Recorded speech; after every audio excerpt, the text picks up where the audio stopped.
So episode 12 of Fear the Walking Dead season 7 is out now. This episode is called Sonny Boy, and if you haven't seen this episode yet and you don't want to get spoiled for you, do not listen to this review because this review is going to contain full spoilers for the episode as well as the entire season as of right now. You've been warned.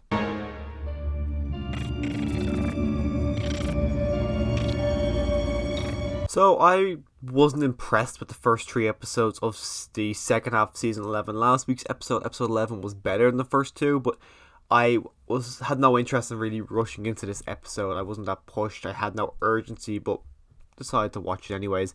It is better than the first 3 episodes, but it's still not amazing. I wouldn't say it's anywhere near as good as any of the previous episodes in, say, the first half of season 7, or even episodes in season 6, which is probably the best season of Fear the Walking Dead. This is a good episode. I enjoyed it, but there was a lot of wasted space, I feel like, in this episode, and as well as a lot of very stupid decisions by a lot of people, and a lot of decisions that were made.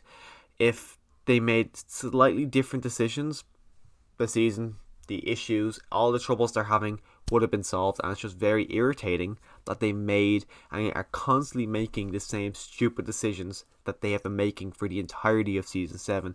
But anyways, we find out at the start of the episode that if someone has a walkie-talkie, Strand immediately thinks they are part of a resistance and then kills them. We see him have a little bit of a montage going through people's apartments, homes, finding a walkie-talkie, then throwing them off the roof, quite brutally, seeing how they actually get killed. It's then revealed that Howard has had a walkie-talkie in his apartment, and then Strand's like getting ready to kill him, and then they find out the kid's missing. So he says, if you find the kid, I'll spare your life. We kind of get a bit more information on the character of Howard, who I've never really been a massive fan of him. Of course, he got introduced in episode 16 of last season, and he just kind of felt more like a lackey to Strand. There's nothing about him that's very interesting to me. We find out a bit about him in this episode, that his wife and kid left him at the start of the apocalypse, even before the apocalypse started, because his wife thought that he was more invested in making a future for himself rather than a future for the family. So you kind of get the understanding that he's doing what he's doing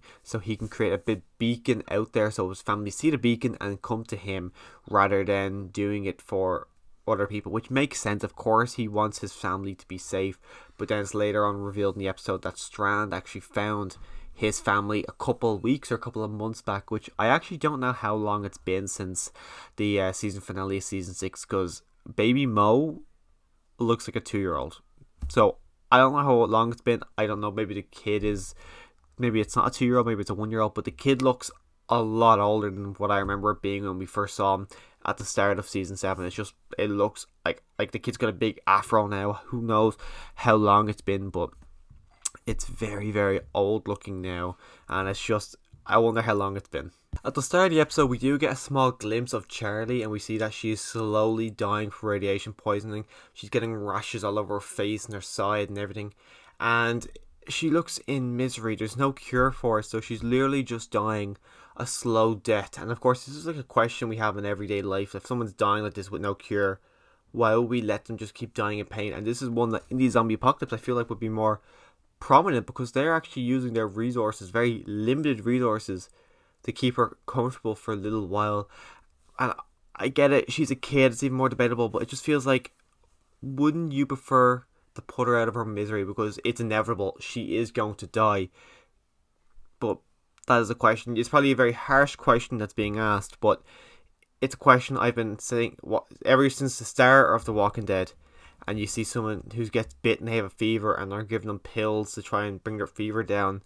I'm thinking, why those pills would be useful for you in the future if you need them, rather than someone who's going to die in an hour's time. It's just something, who knows, that could be me just being a darker person, but for me, seeing her there, I'm like, I think I would prefer to be put out of my misery than literally sitting there dying, because she looks like she can't even move. She hasn't June to come over to her, so she must be in agony pain. So it kind of makes sense to just end it, especially if there's no cure. Literally, she's just gonna sit there, and then one day she's gonna be gone. It's odd that she's still alive. But baby Mo has disappeared, and they're trying to find her. They're in the building somewhere. You see people leaving the building. You see people running all over the building. It's revealed to John. June says there's a resistance building, and it's later on revealed that June was the one who kidnapped Mo. She's in the basement. There's a flooding starting to happen, and there's a bunch of walkers. So June is trying to kill the walkers to then get the baby Mo out of there to give it back to Morgan. But as a process, the big barrier breaks down. Walkers come flooding in, and this is one scene here that got very much irritated me. So Charlie got exposed to radiation episode 10. We don't know how it happened. Was it due to a walker? And this is what baffles me most about the radiation, and I really hope this question gets answered, or if it has, it's a head scratcher. So, does she get exposed to radiation by radiated walkers? But then wouldn't she be able to automatically, immediately expose June? Because June's right beside her. But then, no, because in this episode, in the flooding area, there is a radiated walker. You see its face is covered in those yellow spots or whatever they are. June at once, well, John, first off, you see John literally pushing the walker right there. John should have been exposed. Later on the episode, it's like revealed that John was exposed to the same, whatever Charlie got exposed to in the same way. John got exposed, but then they say last week the hooded group, the leader says you cannot touch these walkers. So that was my first one. I saw John like, well, he just literally just shoved it. And then one stage where John is got baby Mo on his back, he's making his way out. June starts to push all these walkers away. There's a scene, and it's an editing error, but there's a scene where the walker's on June's shoulders, and in the next scene the walker's gone. So I don't know if they realize, oh shit, that one did touch June, so June is now exposed. But it's odd because you even see John Dory touches baby Mo. So I don't understand. It's something I've been giving out about since pretty much the start of season 7. But how does the radiation work? How is it being passed between people? How are some people being exposed to it and some aren't being exposed to it when someone has it? Like John even talks to Morgan. Shouldn't Morgan now be exposed? John and all these people. I don't understand that they're not being exposed to it when they're literally communicating. Especially because we just had COVID. And COVID was passed by people talking and touching and all that, but radiation seems to be working different than The Walking Dead. I just really want to know how this radiation is working, and it really pisses me off that we're actually not getting any answers at all. It's just truly baffling. But again, we do see John shows off his chest. On his chest he's got radiation scars all over it, telling us that of course he has it. Then in the process, they're getting, like, they've got a bullet left. They don't know how to get out of this flooded area.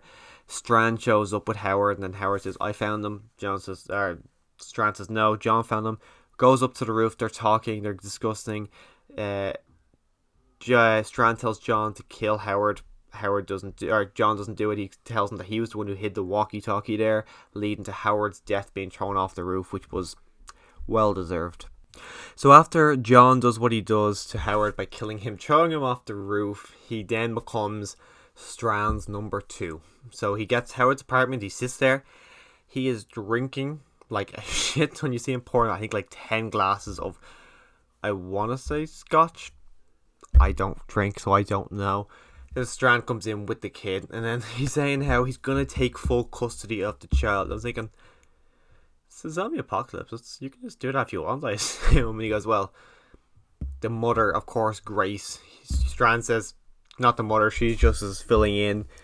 But no, John's not having any of it. Strand turns away. John, for a while, tries to talk him into doing things the proper way, a good way of doing things. Strand's having none of it. Strand turns around. John pulls out his gun, and I was thinking, he's going to shoot him in the head.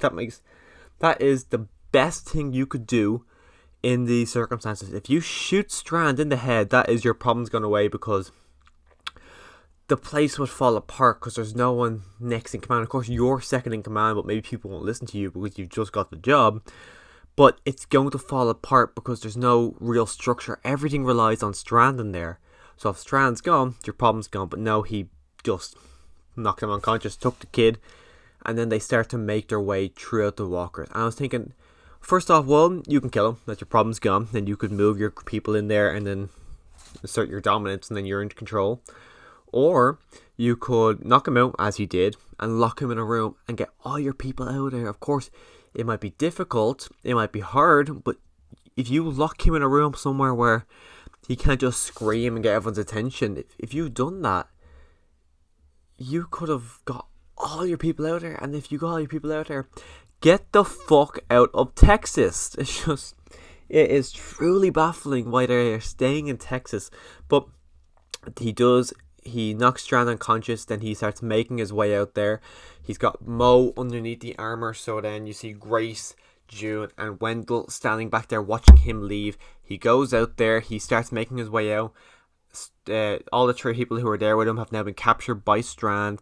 Wes has now become Strand's right-hand man because he says to Strand, if you're still looking for one, it's never been confirmed, but since they're together by the end, it's kind of like saying, oh yeah, this is his right-hand man now. But we do see John make his way to Morgan, gives the baby to Morgan, and then we find out John was bit, which was kind of inevitable. I assume John was going to die. It would have been weird if John just, because he wouldn't go back and he wouldn't stay with Morgan, and there was a load of walkers and following him, so there needed to be a distraction. So I figured John was going to die there, but it is sad to see John die. He was a very memorable character, very distinct in the Walking Dead universe, where we followed his son died, then his father came into the picture, and it's very unique in that way because we've never actually had a situation like that in the Walking Dead universe. And it's now sad that John Dory is once again off the show. I loved John Dory Jr. I really liked John Dory Sr. And now it's just disappointing that he's gone. He sacrificed himself to make sure Mo and the group are safe. But who knows what's going to happen moving forward. Strand then sent out a big signal saying to everyone, saying, if you want to be part of me, you know where I am. I wonder if him sending out that message is setting up Madison's return. Maybe Madison actually hears his pretty much welcoming message, and I wonder if that's what brings Madison back into the fold. But who knows. Episode 12, I didn't love it, I didn't hate it, it was fine. It's the best of part 2 so far, but the best of part 2 isn't a crowning achievement, but hopefully we get better moving forward. I'm disappointed to see John's gone. Howard was one that I didn't feel anything for his death. At the end we do see him as a walker, but I wasn't a big fan of his character, so it really meant nothing to me seeing him die. But hopefully episode 13 is better. Who else is going to die this season? I'm assuming Strand's going to die, because I feel like Strand just kind of has to die. He's done a lot where he can't be redeemed. Charlie is another death, but who knows what's going to happen in the back half of, like, we're in the final 4 episodes of season 7, which is honestly kind of insane to say we're almost done season 7 of Fear the Walking Dead. It really is very surprising, because with normal Walking Dead we always knew where it's going, but Fear the Walking Dead we don't know where it's going. So it's insane to think how much further can Fear the Walking Dead go. As of right now, comparing it to the normal Walking Dead, at the point they're at now is when they were getting ready to fight Negan, and like after that there's still 7, 8, 9, 10, 11, 4 more seasons after that the normal Walking Dead happened. Well, 5, because they had the extended for 10 and the extended for 11, but who knows where Fear is going to go, how long it's going to go. We've got to confirm season 8, and I imagine they're going to want to keep it going for a while until they kind of get, since the normal Walking Dead's going, I think they want a long running Walking Dead show while they have a smaller Walking Dead shows kind of happening. But who knows. If you want to hear my thoughts on episode 13, then make sure you come back, click that subscribe button, and as always, thanks for watching.